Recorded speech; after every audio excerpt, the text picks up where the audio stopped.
Yo, what's going on? What's going on, world? It's your boy Ryan Fraser in the building. Ryan from the six, whatever you want to call me. Boxing talk up north. We got another one here, man.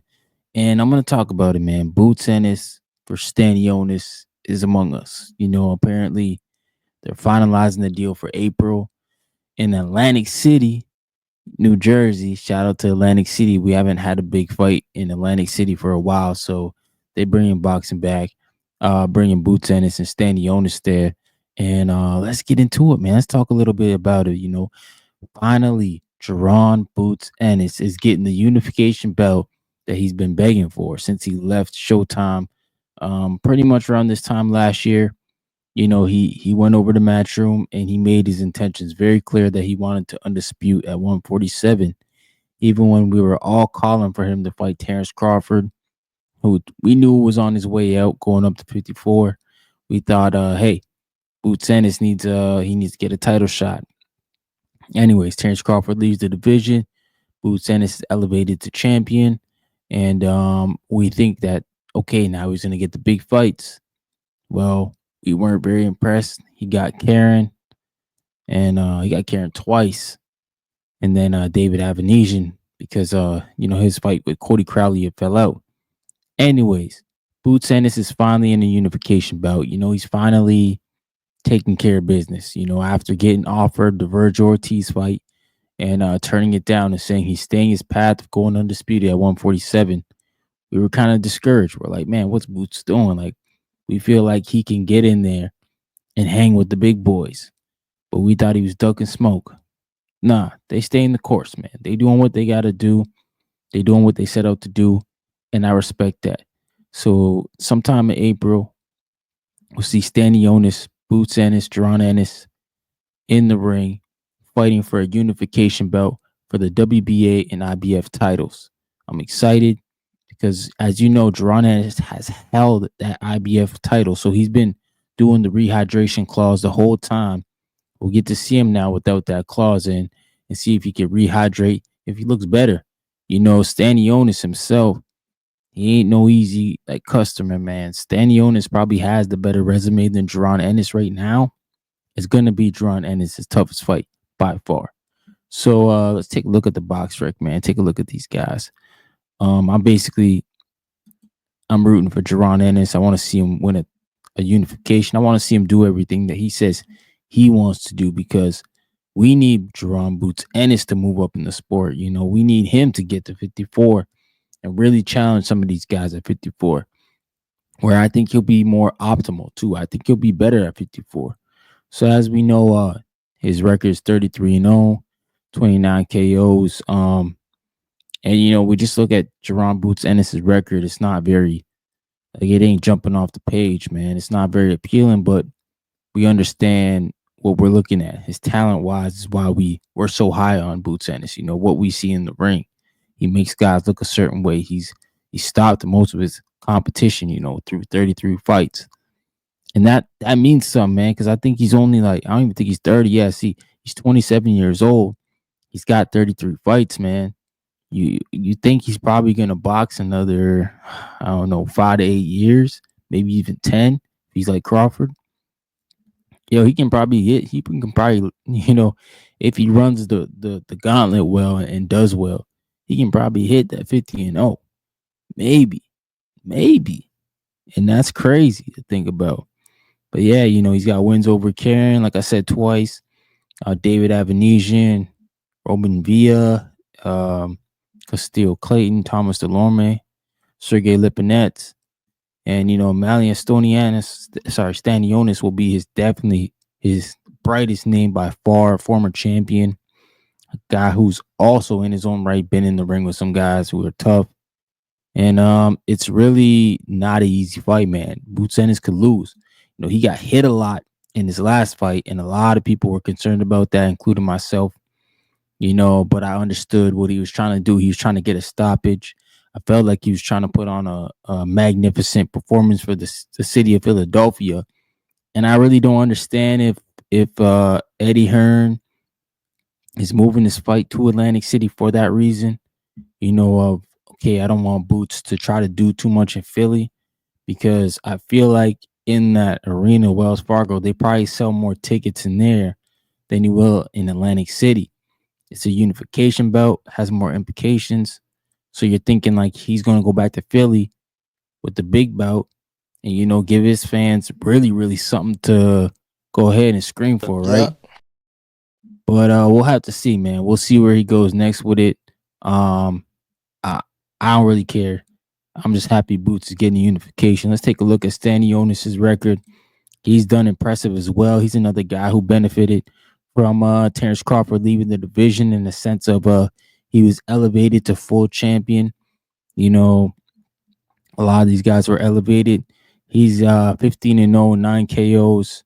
He's 30 years old, so he is older than Boots with far less fights. But he's extremely experienced amateur. He's been around the circuit, fought at that top level for a really long time, and even the last name he fought, Gabriel Maraste, that guy's a two-time Olympian. He beat him. This was the fight that really showed me Stanionis is tough as nail when he fought a Razab Butav. That dude, I think he's a 54 pounder now. That was a crazy fight. I mean, if y'all go get a chance to watch that fight, go watch that one, man. Stanionis, he pulled it out. I'm not sure which card that was on, man. I want to say Canelo, 2022. Yeah, I'm not sure exactly which event that was. Let's take a look, man. Oh, Earl Spence Jr. versus Ugas. Okay. Yeah. So Stanionis, PBC fighter. That's another thing that's interesting. This is a PBC fighter. It seems like to me is going to be going to fight on Matchroom. I don't know if it's going to be a collab event like on Amazon Prime and the Zone. We'll have to see the rest of the details, but hey, maybe PBC is starting to send their fighters out. Let's try to go collect some belts and get some wins, right? So Luis Colazo, they both have a common opponent in Thomas Delorme. Like I said, Stanionis is probably gonna be the best fighter Boots Ennis fights yet, man. And it's what it is. It's where Boots Ennis is at in his career. I think he's at a point where from now on, like he's right. Unifications is what he wants. That's what he needs. Eddie Hearn definitely he got the job done because I think he had another fighter on his stable who was supposed to be fighting Stanionis for the WBA, and the mandatory was ordered, and they probably paid him step aside money. I think it was Gerashaft that was supposed to fight Stanionis, and Eddie probably paid him some step aside money for Boots to get this fight made. And Brian Norman Jr., you don't really know what they're doing right now. You shouldn't really concern yourself with those guys. So I mean, you don't want to wait on them. You know what their price is. They've already told you. So hey, maybe you get Stanionis. The price goes up for Boots. Now you are definitely the A side. Now you control the money. And if you go get Barrios, then Brian Norman Jr. really ain't got much to talk about, man. Because Boots Ennis is coming to the ring with 3 belts. So I mean, shout out to Brian Norman Jr. for standing on 10, but y'all gonna have to get active, man, because Boots Ennis, he's got his wish and his unification belt. And we'll have to see. He still got to win the belt, man. Stanionis ain't gonna be no easy customer. It's gonna be a good fight. I'm interesting to see how the business will play out. Is PBC sending over Stanionis, or is it gonna be a joint event with Matchroom? We'll see all that when the details get finalized. But they're saying the target date is April, mid-April. That'll be interesting to see. We ain't got much popping off around April right now. So obviously May, Canelo Alvarez probably coming back.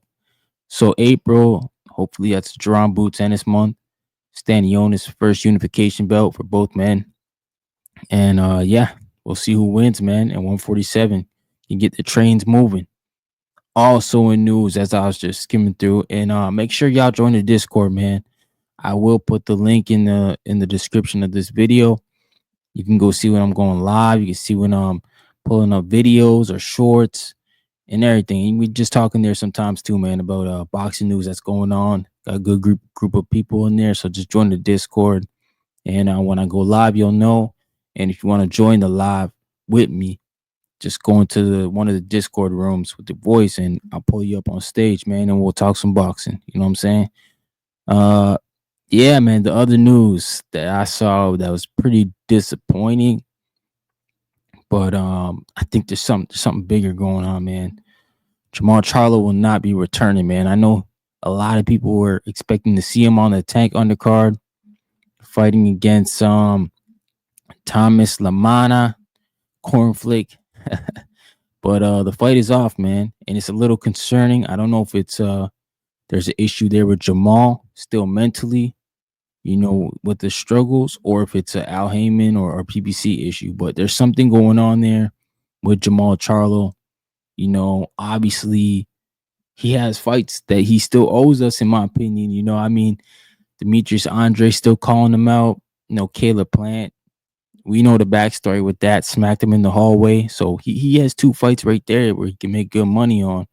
And I thought for sure, all right, he's coming back to get the rust off, the ring rust off, and then boom, he can jump into Demetrius Andre, who hasn't fought since last year against Benavidez, or the Caleb Plant fight, because Caleb Plant still doesn't have an opponent.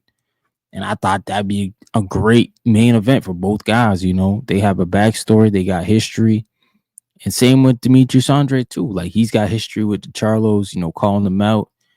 And but Jermall Charlo himself has been dealing with a lot, alcoholism and his personal issues that have kept him out the ring already for an extended period of time. So I don't know if it's a result of that coming back, or if it's a result of PBC just didn't get the paperwork done in time. But here, we'll check the article out that I saw, man, because I didn't read it. I just saw it as I was getting this video for Boots ready. I'm like, oh shoot, man. Jermall Charlo's not gonna be fighting. That's not good for the Tank undercard, because the undercard, I haven't heard too much about it. Ain't really stellar, but Jermall Charlo is a name that people knows. People know, sorry, not knows. So here we go. Jermall Charlo, Thomas Cornflake Lamana. Fight is off, says Lamana. That's what Lamana said. So maybe he just not fighting Charlo, you know what I mean? But between the former middleweight title holder Jermall Charlo and Thomas Cornflake Lamana will no longer happen. And he was rumored to face Charlo on Tank Davis versus Lamont Roach card, which is on March 1st at the Barclays Center. She announced on his social media that the fight is off. Yeah, man. So Lamana said, here's what he said in his Instagram post. He said, as many of you know, I was scheduled to fight Jermall Charlo on the Tank vs. Roach undercard March 1st in Brooklyn. And I wish today was going to be my announcement date. So he was going to announce it today. Lamana wrote on Instagram, I've been locked in training for what would be one of the biggest fights to date against a former unified champion. Unfortunately, I was just made aware he will not be ready and the fight will no longer take place on that date.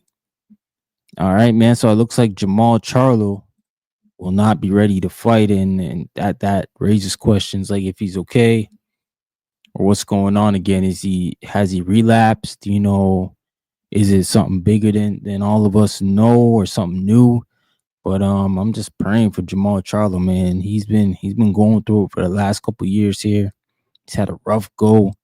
His whole brother picked up the mantle and went undisputed and did everything that he was supposed to do with him, right?